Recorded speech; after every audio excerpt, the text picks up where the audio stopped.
Hello, everyone. Sergio here. Welcome to today's webinar. Today, we're going to talk about the AI features and how to understand and master these tools. So we're going to focus on several different aspects of the software, the creator, the auto grading features, rubrics, and also AI context. So we're going to delve into those. Welcome, welcome, welcome. Feel free to, hello, Kathleen. Welcome, welcome. We are streaming on YouTube, StreamYard, and Twitter. So at any point, if you have any questions, let me know. I'm going to be going back and forth between StreamYard and Speakable. So if I don't see your comment immediately, just give me a minute, and I will be like constantly going back and forth between the two screens. So yes, welcome, welcome, welcome for those who are new in the audience. Speakable is a software for teachers.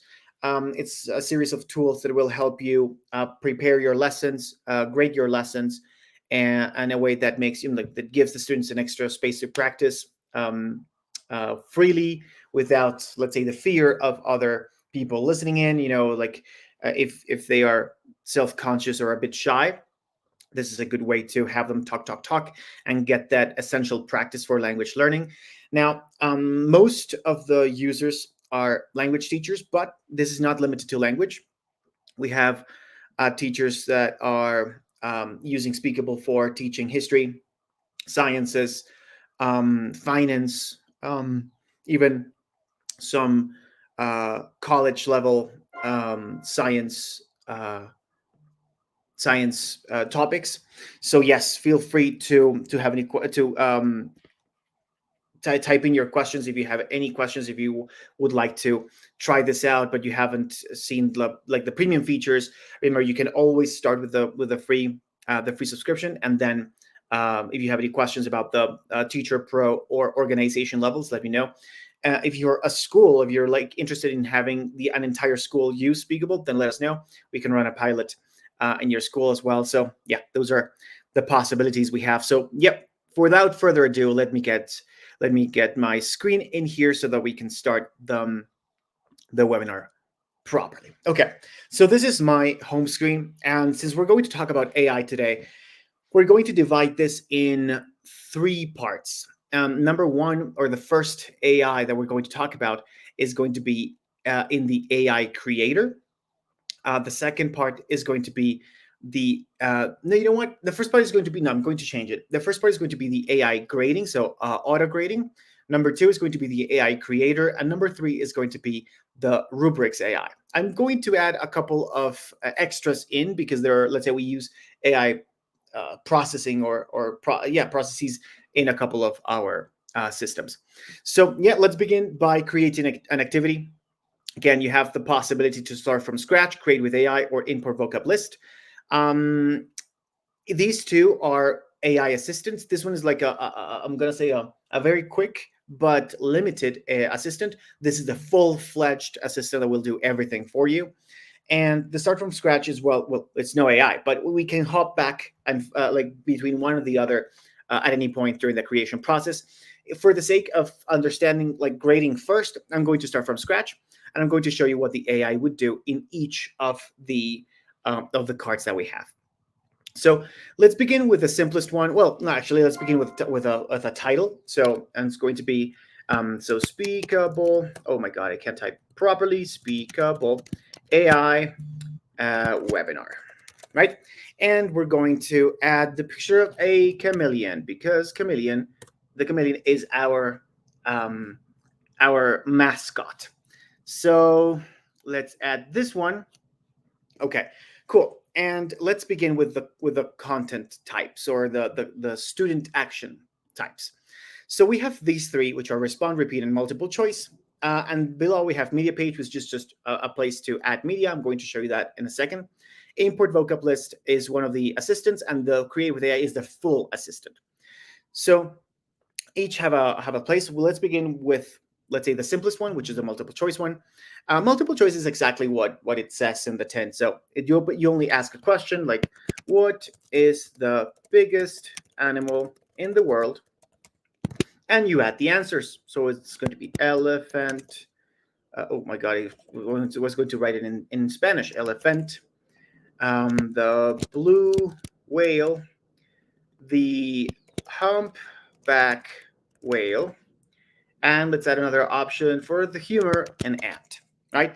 So this option, like the multiple choice function, does not really use any AI because you select the answer yourself. So it's a blue whale, and that's it. There's no AI. And when the students answer their questions, they're simply going to be compared to what you said was the correct one, or once, because you can also have multi-select and add as many valid options as possible or as needed.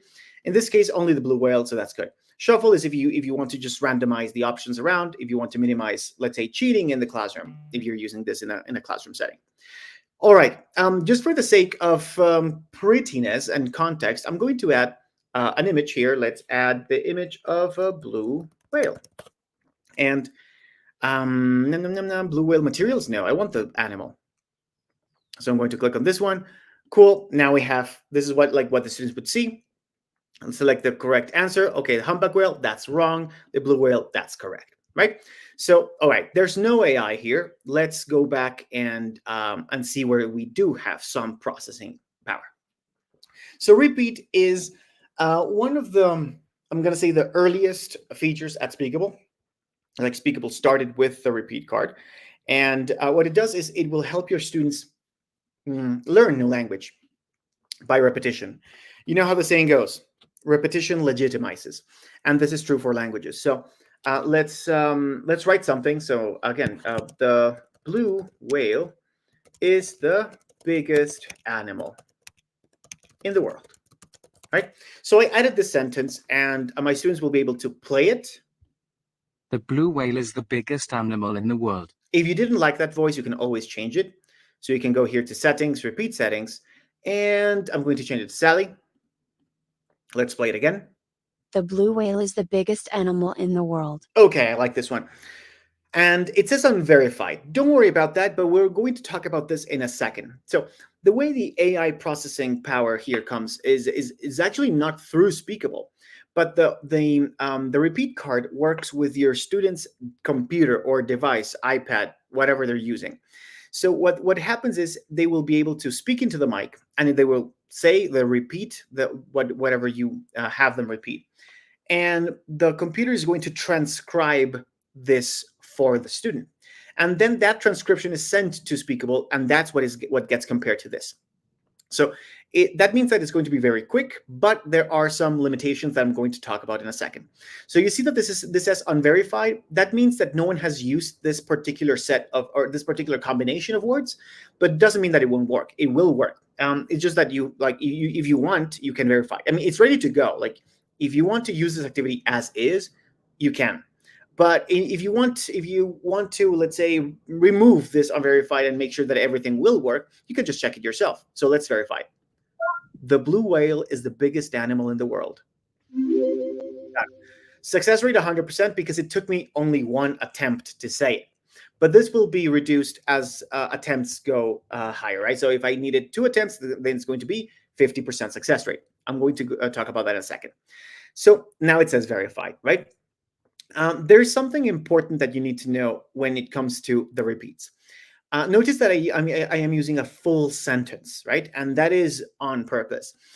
This works it works the best with sentences, complete sentence. I'm not going to say the longer the better, just sentences in general. So what I do not recommend is using monosyllabic answers. For example, what if I am using Speakable to teach the alphabet, right? And I do this, right? So the thing, and you will see that this is not recommended for you. So if you see this, then there's a reason why we don't recommend its use. In this case, it's well, remember that this is processed through the student's computer natively. Like this doesn't go to Speakable first. This only after it is transcribed, then it goes to Speakable. So we are relying a lot on the computer or the computer's voice recognition systems. So the way it works is sea. If the system just hears sea, what is it? Is it the sea, as in the ocean? Is it sea, as in I see?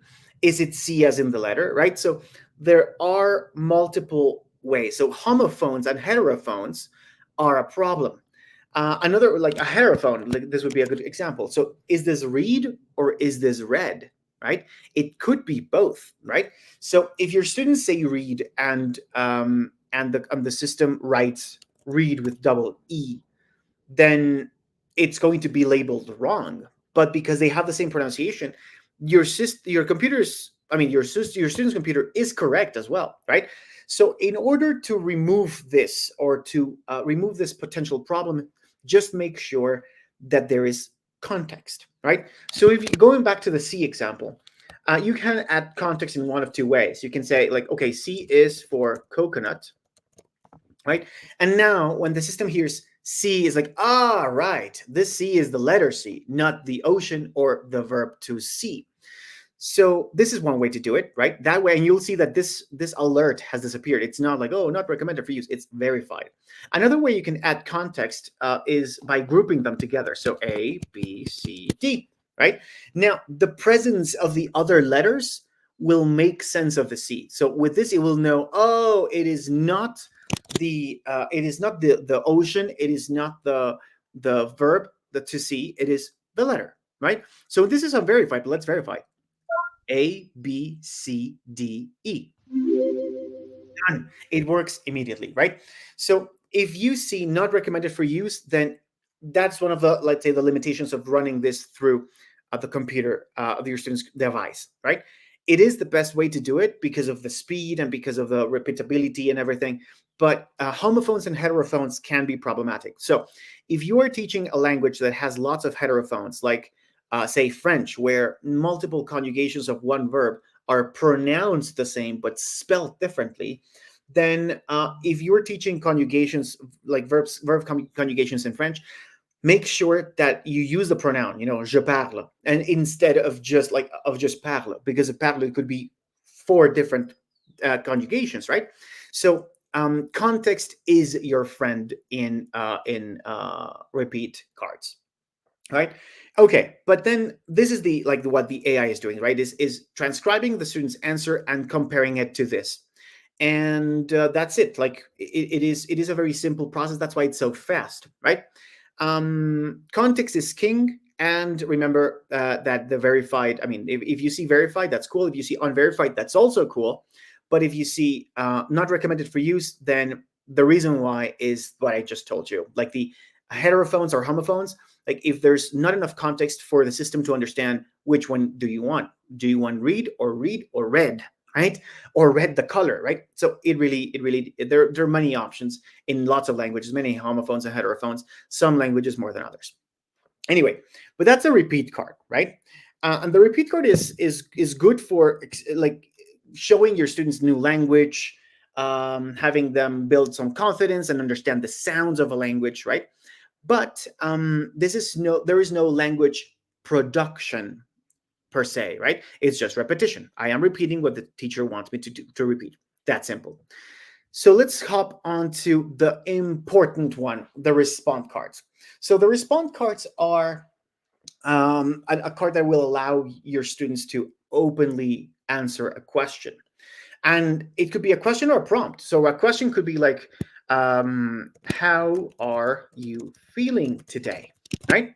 And what the AI will do here is it will take the student's answer either in oral or written form. You can decide that here, and it will analyze it. Okay, it will analyze if it matches the prompt, if it is relevant and complete, and if there are any mistakes.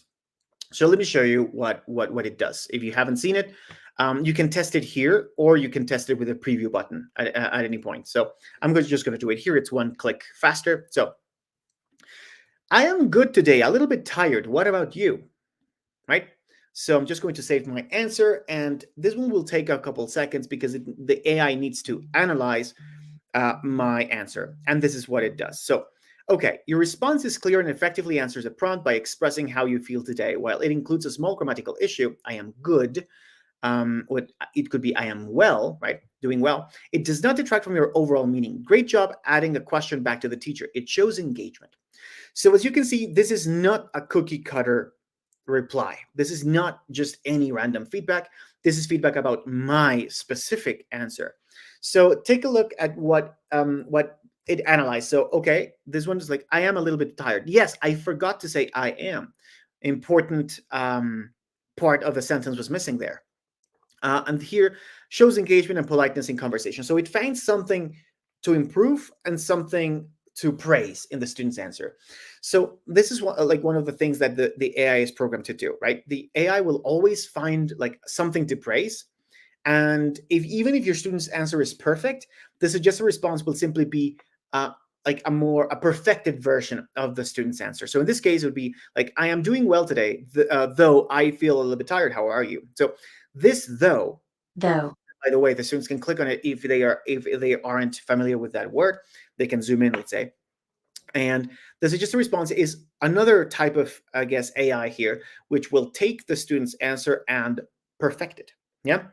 Again, I say perfected, not necessarily corrected, because what if your student's answer it contains no mistakes at all?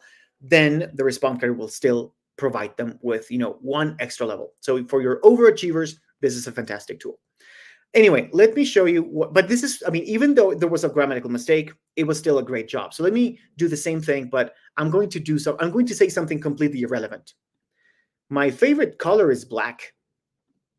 Right? So, okay, even though my answer was perfect grammatically, it has nothing to do with the prompt, right? So let's see what the AI does here. And even though, again, my answer was perfectly fine, it seems that your response doesn't directly answer the teacher's question about how you're feeling today. Instead, you mention your favorite color. Try to explain your feelings or emotions directly, as that will help you meet the prompt here more effectively. Consider using phrases like, I feel happy, or I am a bit tired, to provide clear response, right? So as you can see, the AI correctly detected that I was way off, right? And in reality, our students will be probably a mix of both. Like they will sometimes, try to fool the system, try to say something that's completely irrelevant, and Speakable will detect that. And if your students are, good students and whatever, but they are not at a level that allows them to answer correctly, then they will be corrected for their mistakes and they will be given constructive feedback about their answer, right? Now, the way this works, if you want to see, let's say, what makes a passing score versus a failing score, this is like your students will be compared against this.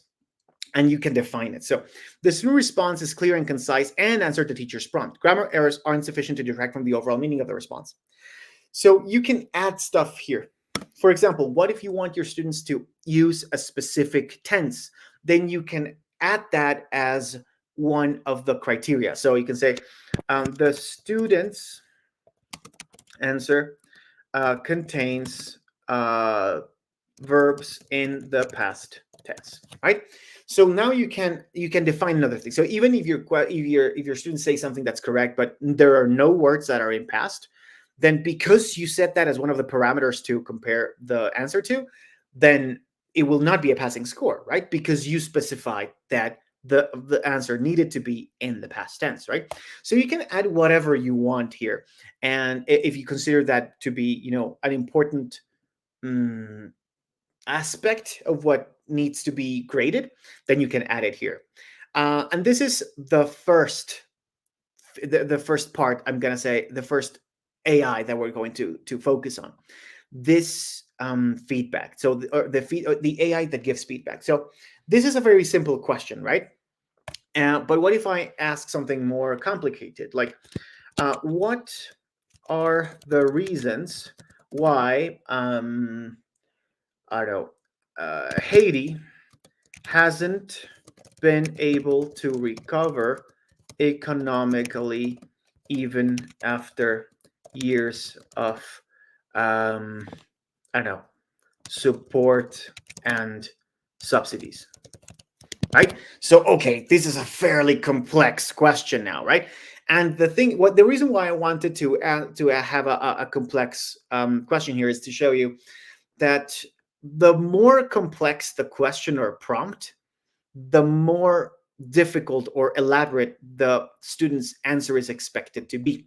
So of course, if you ask a question like, "Hey, what are the reasons why Haiti hasn't been able to recover?" and they say like, "Oh, just corruption," right?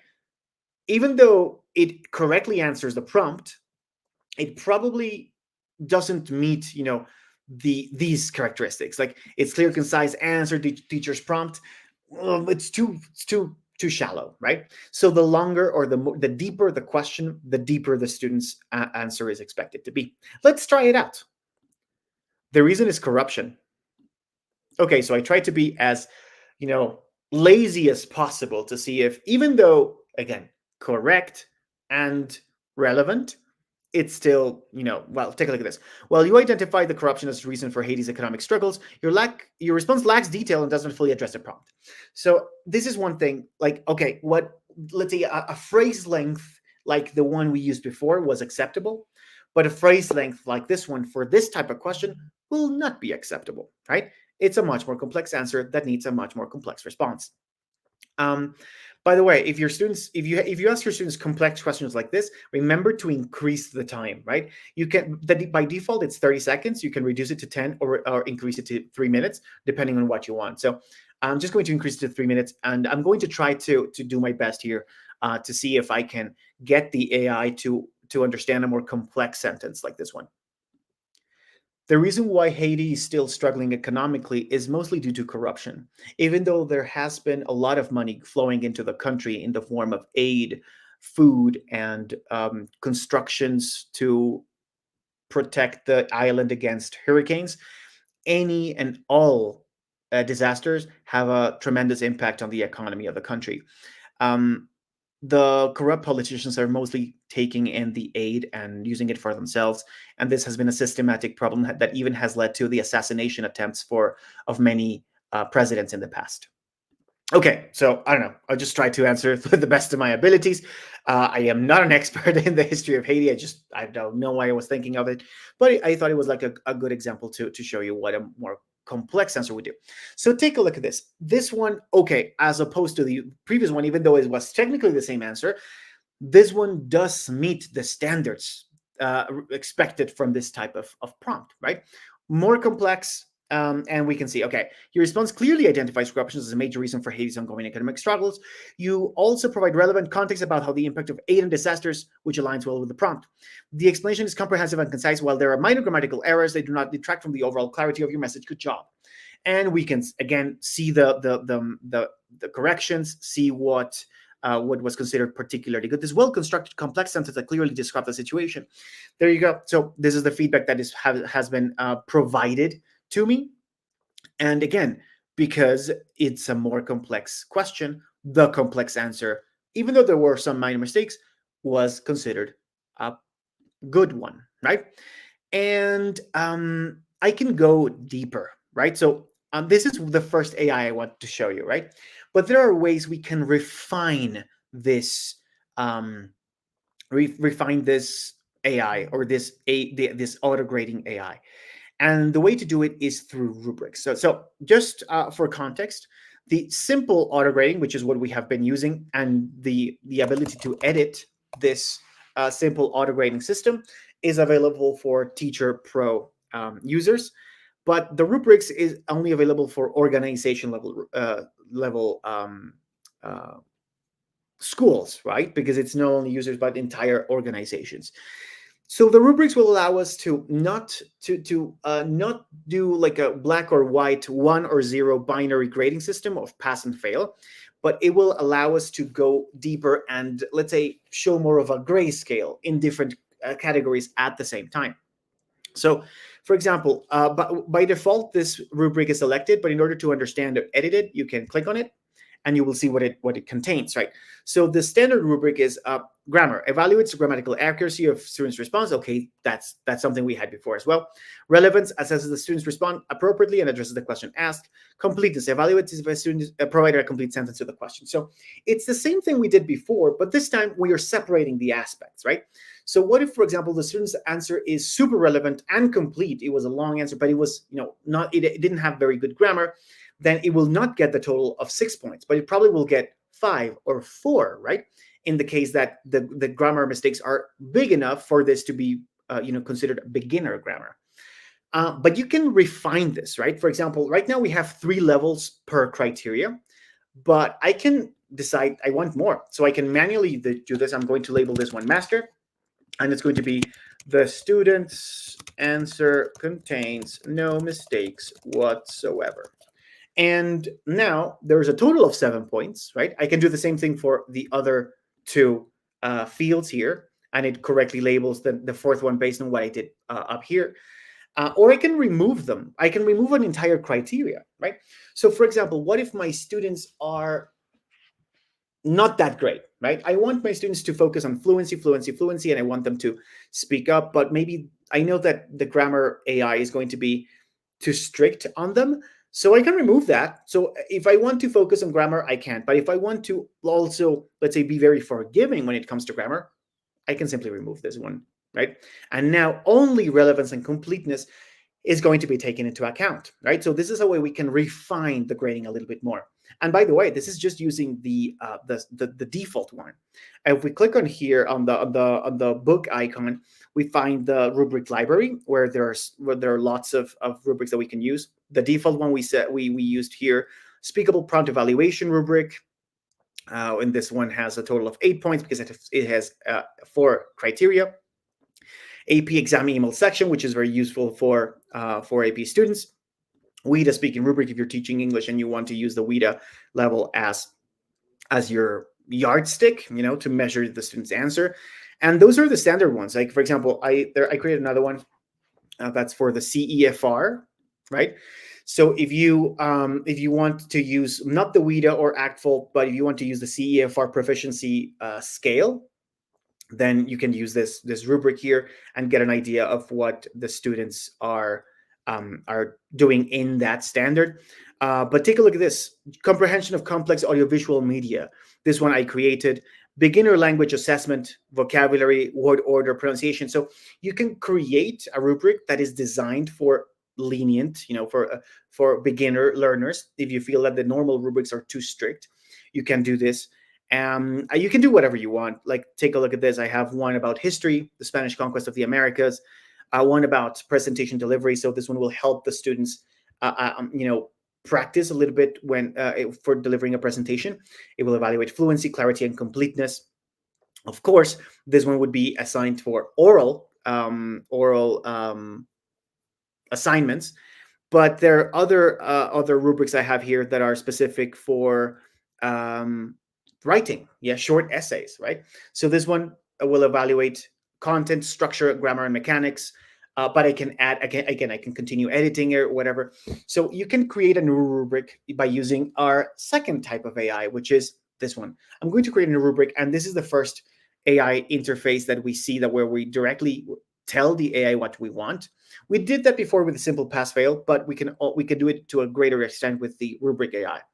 So I'm just going to tell the AI what I want. So I need a rubric that will evaluate my students' ability when using the causative form in both active and passive voice.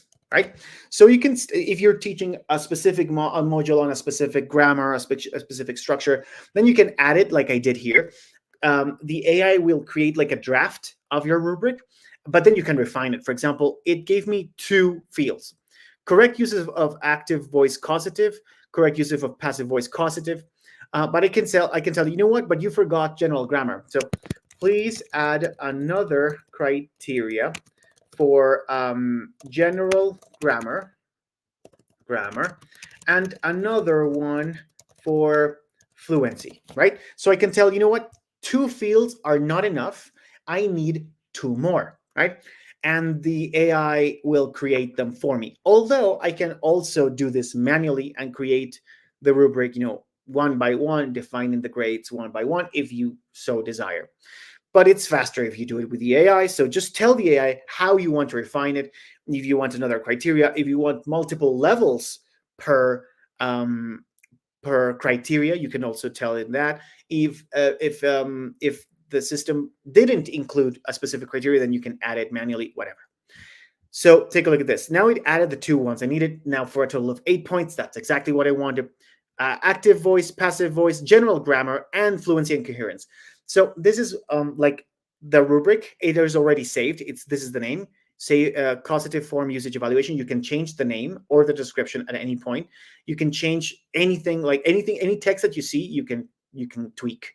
You can change the definition of anything, and or again, you can tell the AI to do it for you. So anyway, so now this rubric is saved as part of mine. I can use this rubric. For this one, I'm going to use the standard one. I can apply to this card, apply to all cards in the activity, or if you found your magic recipe, just make sure that that's your default rubric. So I'm going to assign it to this one, and let's try again. The reason why Haiti has been struggling economically is due to corruption. Several leaders have been taking the aid money and construction projects for hurricane relief for themselves. The corruption problem is so dire that several leaders or presidents have been assassinated, or assassination attempts have been made against them. So as long as corruption exists, Haiti will continue to struggle economically. All right, again, kind of like the same answer, worded differently, of course, because I don't remember exactly my first answer. But let's see now what the rubrics will do to the evaluating, let's say, part. So I'm going to show you the rubric feedback screen, which is a little bit different. And this is what it is. So I got a 4 out of 6. The grammar was considered to be fine, but the response partially addresses the question. While it identifies corruption as a major reason for Haiti's economic struggles, it does not explore other potential factors, such as natural disasters, lack of infrastructure, international debt. Good point. I didn't. Completeness. The response is partially complete, addresses the corruption, but lacks broader exploration of the various factors contributing. So as you can see, this type of question is very complex. And of course, the more complex the question, the stricter the AI is going to be, again, unless you specifically assign a rubric that is very lenient, right? So I think that tweaking, working around or toying around with this system is good, so that you get a feel of how strict Speakable is in certain circumstances, and that way, the more you learn how to use this system, and you can input what you feel is important until you find that Speakable works as an extension of you. Like whatever you prioritize, Speakable can prioritize if you refine your rubric well enough. So this is one of those things that I recommend for the tinkerers. Is a very cool tool to play with. It can have lots of potential, and there are several teachers who are in love with rubrics and have created several for different situations, different assignments, different levels, different school years, different ages. So the simple pass-fail system will work fine, but if you would like more control, then remember you can use rubrics. So that's the second type of feedback that I wanted to focus on. So the first one was the AI grading, so the auto grading section. The second one is the rubric AI, which will help you create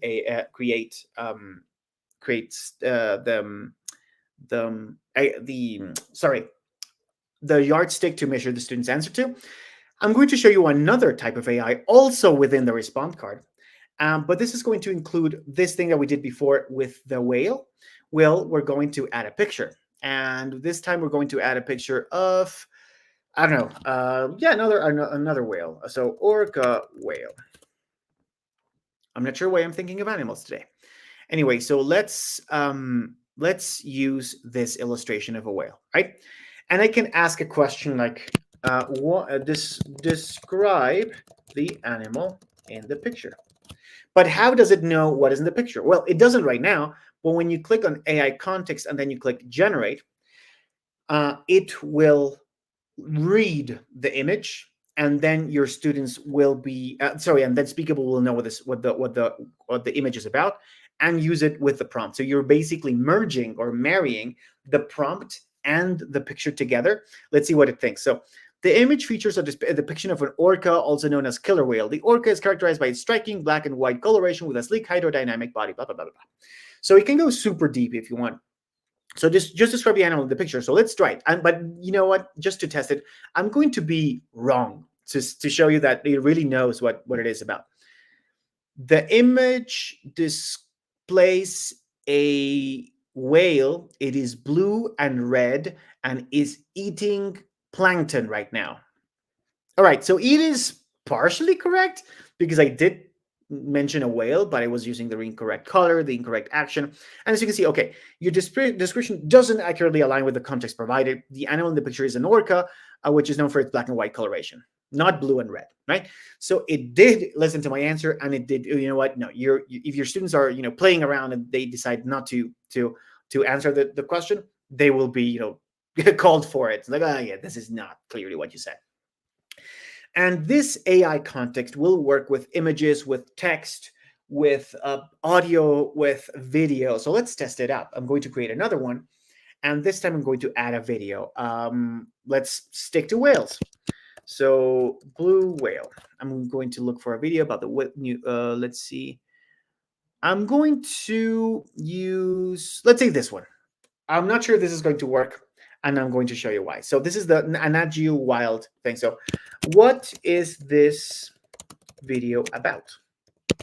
So you can ask general comprehension questions like this one, or specific, right? It doesn't matter. It could be something like this, like, oh, what is this about? Or it could be something like, according to the video, how much does a blue whale weigh or swim every day? Or what are their family or I guess social structures or whatever, and it will know. So, however, let me show you why I'm not sure if this will work. Let's see, and it does. The reason why I know it does is because I see like a summary of the video. So the video Blue Whales 101 for Nat Geo Wild presents blue whales as the largest animals ever, surpassing even dinosaurs. Their immense size is blah blah blah blah blah. Right? So it does work. The reason why I say this is there are some videos for which this will not work. There are two reasons for this. Number one, what if the video has no words, right? If the video is just images, then Speakable will not be able to understand what the video is about because it doesn't watch the video. It reads the video. So this video, it generates a transcript, and that's what it uses to understand what the video is about. The other reason why it would not work is it may have words, but sometimes videos have like an algorithm that prevents the transcript from being generated because of copyright issues sometimes. So that's why I didn't know that Nat Geo was going to work, but it did. But because the bigger the channel, the higher the chances that the copyright algorithms are going to do this. For example, I also found this to be a thing with songs. So if you're using a song, always test it first. And by test, I mean hover your mouse here to see if you see information. If you see something that says warning, no context detected, that means that that song or video is not fit for use. Sometimes this is common in songs because they tend to have like lots of copyright infringement algorithms in there, and those prevent the transcript from being I'm not sure if generated or communicated to us.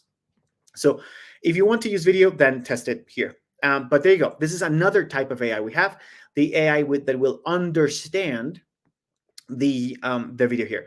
And by the way, you don't have to have the video in the question. Of course, it would be convenient, but you can also create another question, right? And ask, according to the video, how much does the average blue whale weigh, right? And I can attach the content that lives in another card, right? So I can attach the same video to this one, even though it's not displayed here. This question, even though separate from this one, will know what that video is about. So now I have two questions that are about the same video and both know what the video is about, right? So you can do this as well. Let's say if you want your students to have the possibility to watch the video, but you don't want the video there for the specific. For example, you want the video there for the general question like this one, but maybe not for the specific info. Like, yeah, this is a very specific number, right? Oh, an average whale will weigh 74 tons. By the way, I have no idea. But if you don't want that information to be spoiled there for the teacher, for the student, sorry, then you can just attach it to a different card, and the students will not be able to see it while they answer. Of course, they can scroll back to the video and watch it again, but it's a way you can limit, and you can see if your exercise is truly about comprehension. So there you go. AI context, another AI worth exploring. This is available for Teacher Pro and organization level users. And finally, the last AI feature I wanted to mention is the AI Builder, right? So to access the AI Builder, well, there are two ways actually. I'm going to show you the two forms. Import vocab list. Media page is going to allow you to attach videos without any questions attached. So that's basically, if you want to have the video live here and then ask the questions and respond, that's good. Anyway, import vocab list will allow you to create several at once. So I'm going to a list of animals. So I'm going to show you the way it works. So I just want a list of animals very quickly. All right, only with A. No, that's too much. That's too specific. Okay, let's do. Wow, so specific this. Okay. I'm just going to copy a list and attach it here. So if you have already a Quizlet or like a vocabulary list that you'd like it to be included, then you can copy paste it here. Set the target language. Well, that will be set by default, and your student's native language. What this will do is it will kind of prepare the translations for them. But remember that your students' language preferences will overwrite this. If they speak a different language, then they can see the translations in their language. I'm going to click with images, and then I'm going to click import. And what this will do is it will create a bunch of repeat cards at once. So badger, bald eagle, bald plate, bald plate. I think I forgot to click on add with images, but I can show you that in another one. But the images will be created automatically. The other way you can do this is create with AI. The cool thing about create with AI, you can do it here or here in the magic wand. This will open the interface with Chatty, and Chatty is our assistant. And even though I'm saying this, like I'm saving this for the last part of the webinar, I would recommend this to be your first attempt or your first approach at creating an activity. You can tell Chatty what you want, and then Chatty will create the activity for you. For example, let's change the language, right? We have been doing this everything in English, but we can set this to another one. So, hi, Chatty. Chatty. I need a speakable activity about the animals, the jungle, the animals of the jungle. This activity is for beginner German students, right? Please include 5 repeat cards, 5 respond cards, and 5 multiple choice cards. Let's see. So I recommend that you include all of this information: level, language, objective, and sometimes this is not necessary, but I say it's a nice to have. Tell Chatty how many you want, right? If the prompt was not clear, if your prompt was not clear, then Chatty will ask you follow-up questions. Like if I neglected to mention the level, it's like, oh yeah, what level is this for? What age or what type of vocabulary or type of animal would you like me to include? So this is what I got here. So let's see what the follow-up questions are. Before I create the activity cards, I just want to clarify a couple things. Number 1, repeat. These will contain jungle animals in German for the student to repeat. Is that correct? Would you like the students to describe animal, make sentences about them, or something else? Multiple choice. Should the question focus on recognizing the correct animal names, identifying the characteristics, or something else? Okay, cool. I'm going to focus on full sentences. So, 1. This is correct. Number 2. The respond cards should be full sentences about the animals. Descriptions or habitats would be nice. And 3, identifying animals in multiple choice questions is good. So I'm just saying, like, yeah, what you thought, like what your draft of this exercise will be is good. So, or sometimes if you feel that Chatty misinterpreted what you said, then you can just change it, or tell Chatty to do this. Even you can do this, of course, after Chatty has created the activity for you, and say, oh no, that was not what I meant. I wanted this and this and that.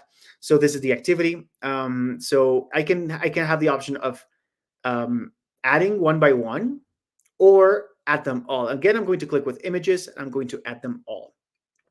It's still going to give me like a little summary of what it did to also, yeah, if you want to check it there. But it has been created, so let me check them. So der Affe, this is correct, and the correct image was selected. Der Tiger, this is correct. Der Elefant, super. Der Papagei, super. Das Krokodil, perfect. And all of them, the type of animals I wanted to be there. And now this one is describe this monkey. Where does the tiger live? Describe this elephant. What colors does this parrot have? Describe the crocodile, right? So all of these are exactly the type of questions I needed. So as you can see, it took me maybe 25 seconds to create 20-ish cards, because the other ones we had already created ourselves. So for example, which animal lives in the jungle and climbs trees? Well, it's not the elephant, it's not the parrot, it's not the crocodile. Of course, it's the monkey. So all of these things were correctly created by Chatty. So I would recommend this to be your first approach. Like try to create an activity with the AI and see what it like, if it works well. Like it can fail. Like there are some limitations to this. Because for example, what if in this case it was correct? Let me see if I find. I think everything was correct this time, but it can mess it up. For example, what if it focused this can happen. Instead of showing me the ape, well, the monkey, what if it shows me the trees, right? This word here is Boyman, means trees. So maybe it chooses a picture of the trees and not the picture of the animal they want. So it can happen, but I mean, you can always come here and delete this one and add one that works better for you, right? So I'm going to add, no, you know what? I want to add the jungle, not the monkey, because I don't want to spoil the answer. So I'm just going to add a cool picture of the jungle. So you can always go back and correct what Chatty did, but Chatty will always give you like a very good, solid first attempt. What Chatty can also do, which is not, something that not all people know, is you can also have Chatty create content for general comprehension. For example, if you don't want to use a specific text because it's too long or something, for example, I can tell Chatty to create the text for me, and then I can use the text as the basis for my lesson. For example, Chatty, please create a text about the animals in the jungle in German. I will ask multiple choice questions after my students read the text.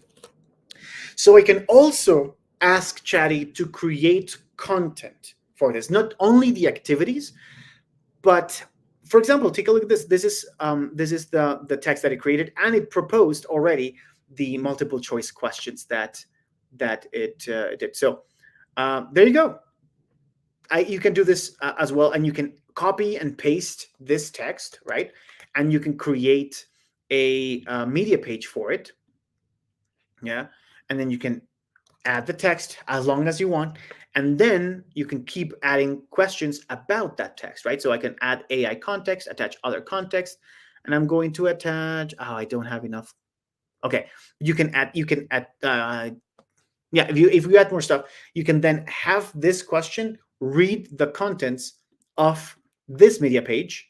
And by the way, I'm going to reorganize this media page so that it comes first here.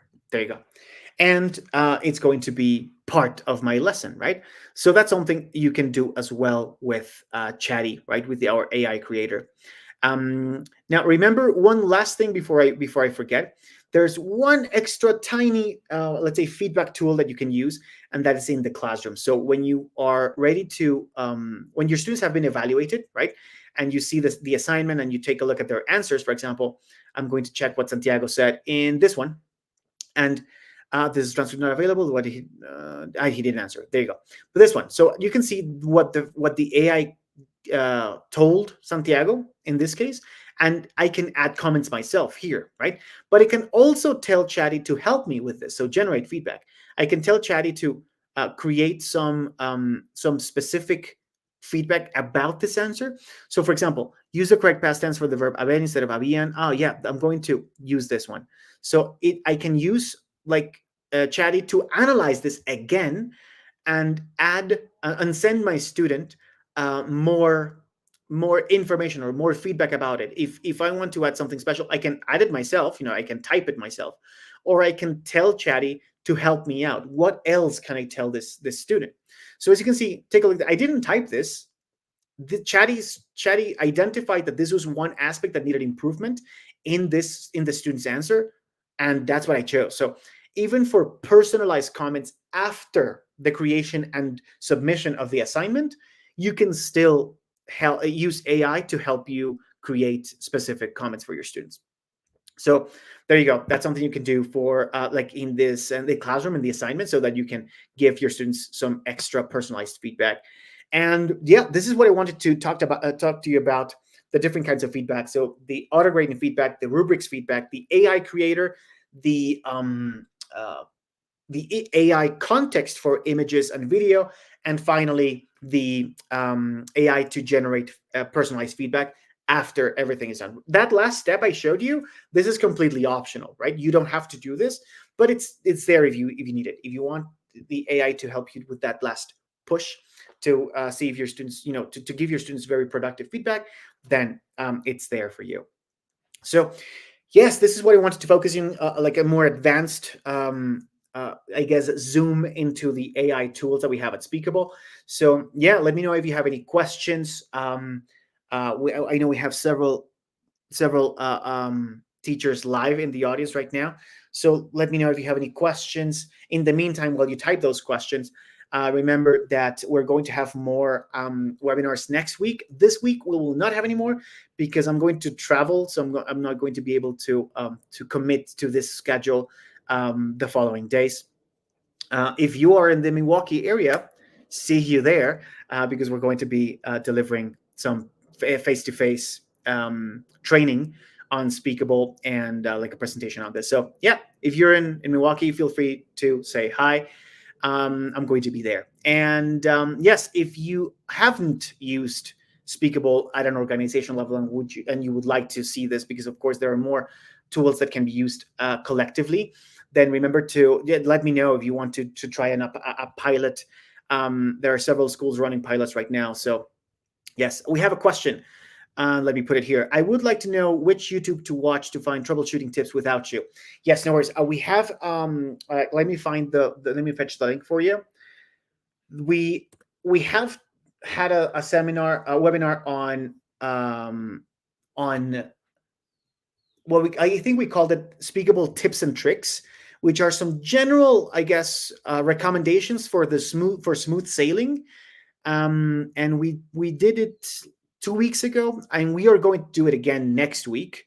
But still, let me find the link for you for the past the one at Speakable Best Practices. Here, I found it. Share, copy. Okay, so it's called Speakable Best Practices, and this is it. We are going to be doing the same webinar again next week. But don't worry, you're not bothering me, and I will be working. So, I mean, I probably won't be able to answer your questions tomorrow after, say, 11 a.m. because I will be traveling, and I'm going to arrive to Milwaukee at midnight. So I'm going to be traveling, all afternoon and night. But Thursday is on. I'm going to be available on Thursday. Friday, I'm going to be busy in the morning, but I'm going to try to be on top of my email as well. And I fly back on Saturday. So yeah, Saturday I probably won't be able to help you either way. But Thursday and Friday I will be able to. I'm going to try to, as soon as I get to the hotel tomorrow, to see if there are some questions. And don't worry, anything you need, I can help. By the way, Kathleen, now that I have you here, did you check the activity I sent you? Like, it has, I created with the AI builder we did today. Like, I just tweaked a couple of the pictures. I changed, for example, I added some pictures that I found, like the ones chosen by Chatty were not the best, but I created with the AI, and it took me probably 2 minutes to make. I'm not sure if you have tried it with your students, but I feel like it's a good mix of repeat, respond, and multiple choice to make sure that your students get the variety. All right, no worries. Yeah, feel free to do to try it yourself as if you were the student, to also see how their experience would be. And yeah, just remember to use respond cards as much as you can. Like the repeats, look, if a student sees 15 repeat cards, they're going to find the activity boring. So keeping it, mix and match, one repeat, one respond, one multiple choice, maybe like 15 to 25 cards. I think that's like the sweet spot for a speakable activity, for it not to, drag on too long. But anyway, I'm dragging too long now. Anyway, so yes, thank you very much for attending. If you have other questions or something like that, but we're not live, you're watching this on YouTube, remember that our website is speakable.io. So if you is the first time you stumble upon this tool and you're interested, take a look at the website. We have lots of resources, and if you have any questions about it, and if about compliance, if it's the right tool for you or the right tool for your school, let us know, and we will be there for you. So thank you again, and see you next week in other webinars. See you face to face if you're in Milwaukee this week, and yep, have a lovely rest of the day. Goodbye.